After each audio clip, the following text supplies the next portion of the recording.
কিন্তু এবারে আপনারা দেখেছেন, আমরা গণতন্ত্রের চতুর্থ স্তম্ভ শুধু ভাষণে বলি না, কাজেও করি। আমি তৎক্ষণাৎ পিজিতে ছুটে গেছি এবং রিপোর্টাররা সাহস পেয়েছে, তারা এগিয়ে এসে এফআইআর করেছে, মেডিকেল করেছে। গ্রেপ্তার হয়েছে 14 জন, যাদের ভিডিওতে দেখা গেছে তারা গ্রেপ্তার হয়েছে। এদের সঙ্গে ককরোচ পার্টি, নিট আন্দোলনের কোনো সম্পর্ক নেই। এরা কেউ ছাত্র নয়, এরা কমপ্লিটলি জামাতি, মৌলবাদী এবং ভারতবর্ষকে দুর্বল করতে চায়, অশান্তি করতে চায়।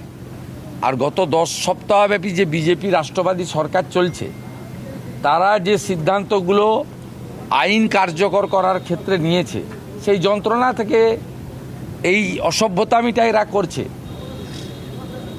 এই খারিজি মাদ্রাসা তার রেজিস্ট্রেশন নিয়ে তদন্ত হচ্ছে, এদের রাগ আছে। অবৈধ ওবিসি সার্টিফিকেট পেয়েছিল, হাইকোর্ট বাতিল করেছিল, আমরা কার্যকর করেছি, রাগ আছে। 1950 সালের পশু হত্যা আইন কার্যকর হয়েছে, রাগ আছে। আপনার আমাদের সাউন্ড পলিউশন নিয়ে আমরা কিছু বিধি নিয়েছি, এদের রাগ আছে। এই লোকেরা এইসব করতে এখানে এসেছে। প্রধানমন্ত্রীর ছবিতে লাথি মারা, মুখ্যমন্ত্রীর ছবিতে লাথি মারা, প্রধানমন্ত্রীকে ব্যক্তিগতভাবে যে ছবি মানে চোখে দেখা যায় না, এটা আন্দোলন নাকি? আর দিল্লিতে তো ওরা অ্যালাউ করেনি, বা অন্য জায়গায়। আজাদি আজাদি কি? এবং কেউ কেউ তো ন্যাশনাল ফ্ল্যাগটাই ধরতে জানে না, উল্টো দিকে ধরে রেখেছিল। এরা কেউ আন্দোলনের লোক নয়, ছাত্র নয়, এরা গুন্ডা দমন আইনে ব্যবস্থা হবে। গতকাল বিধানসভায় যা বলেছি ওটাই ফাইনাল।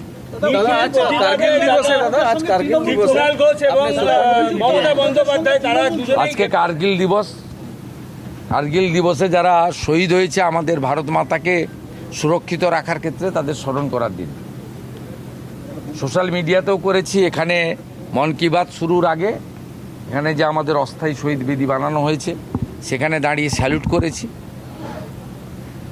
তাদের সমস্ত বিদেয়ী আত্মার অমরত্ব প্রার্থনা করি এবং অটল বিহারী বাজপেয়ীজির নেতৃত্বে ভারতবর্ষকে সুরক্ষিত রাখা এবং বিদেশি শক্তিকে পরাস্ত করার যে ঐতিহাসিক বিজয় ঘটেছিল, সেই দিন আজকের দিন। গোটা দেশ শ্রদ্ধার সঙ্গে শহীদদের স্মরণ করছে এবং গর্বের সঙ্গে কার্গিল বিজয় দিবস পালন করছে। 2026 এক্সামিনেশন বিল পাস হতে চলেছে লোকসভায়, তাতে প্রশ্ন ফাঁস সংক্রান্ত যে এই এত ঘটনা ঘটছে, শাস্তি জরিমানা উভয়ই হবে, কড়া বিল আনছে কেন্দ্রীয় সরকার। সোমবার পেশ হবে এই বিল লোকসভায়। দেখুন, নরেন্দ্র মোদীজি বরাবর এসব বিষয়ে জিরো টলারেন্সের নীতি নিয়ে চলেন এবং আন্দোলনকারীরা তার প্রতি আস্থা রেখেছেন এবং তিনি ব্যবস্থা নিচ্ছেন এবং গোটা দেশবাসীর আস্থা আছে। এবং তিনি শুধু বিল আনা নয়, কার্যকর করার ক্ষেত্রেও ফাস্ট ট্র্যাকের কথা বলেছেন। বাকি বিস্তারিত বিলে আমরা জানতে পারবো। বিল প্লেসের আগে, অনুমোদনের আগে এর থেকে বেশি কিছু বলা কোনো মুখ্যমন্ত্রী উচিত। নিটের প্রতিবাদে কুণাল ঘোষ, মমতা বন্দ্যোপাধ্যায় প্রতিবাদ মিছিল করেছিলেন। দাদা, আফরোজের সঙ্গে তৃণমূলের যোগ পাওয়া গেছে। মাথায় হেলমেট ছিল না। মেটিয়াপুরের যে বিধায়ক রয়েছে, সেখান থেকে তার তৃণমূলের তার সঙ্গে যে দলের ক্যাম্পেইন, সেক্ষেত্রেও যোগ পাওয়া গেছে অভিযুক্ত আফরোজ। তৃণমূল কংগ্রেস তো জামাতিদের পার্টি, সবাই জানে। অর্থাৎ জামাতিদের সঙ্গে যোগ থাকবে, এটা স্বাভাবিক। এদের বন্দে মাতরম গাইতেও অসুবিধা, যদিও আমরা বাধ্য করাচ্ছি। জাতীয় সঙ্গীত গাইতেও অসুবিধা। 26শে জানুয়ারি হোক, 15ই আগস্ট পালন করতে এদের অসুবিধা হয়। আইনের শাসনের মধ্য দিয়ে গুন্ডাদের দমন আমরা করব।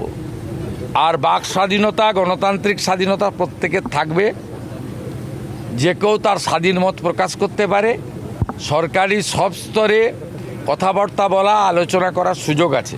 কিন্তু এই যে শক্তি যারা সাংবাদিকদের বেছে বেছে পিটিয়েছে, নির্দয়ভাবে পিটিয়েছে, খুন করার জন্য পিটিয়েছে, এদেরকে গুন্ডা দমন আইনেই সাজা দেওয়ার ব্যবস্থা হবে। যাদের হাতে আমাদের প্রাণ, তাদের জানাই সম্মান।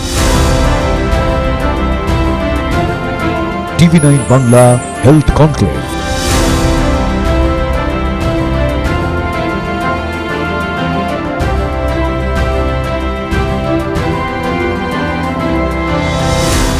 পরিষেবায় সেরার সম্মান। টিভি9 বাংলা সুস্বাস্থ্য। চোখ রাখুন টিভি9 বাংলায়।